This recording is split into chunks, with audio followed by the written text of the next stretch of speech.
In today's video, I'm going to teach you how to change the trailing stop in MetaTrader 5.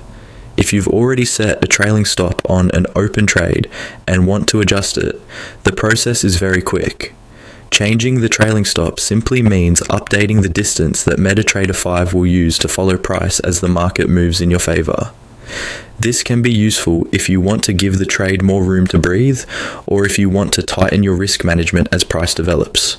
To begin, go to your open position in MetaTrader 5. You'll want to locate the trade you're currently managing, usually in the toolbox or trade section at the bottom of the platform.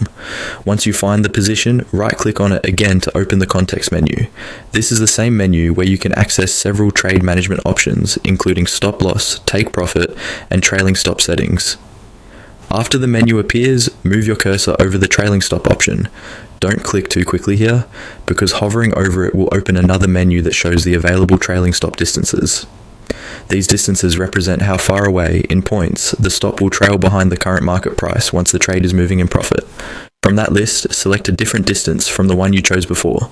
As soon as you click the new value, MetaTrader 5 will apply that updated trailing stop setting to the selected position. This replaces the previous trailing stop distance. So from that point on, the platform will manage the trailing stop using the new value you selected. When choosing a new distance, it helps to think about current market volatility.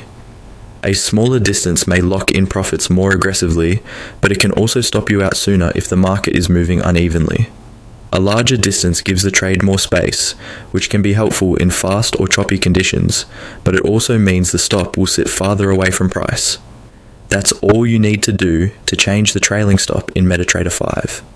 It's a simple adjustment, but it can make a big difference in how your trade is managed.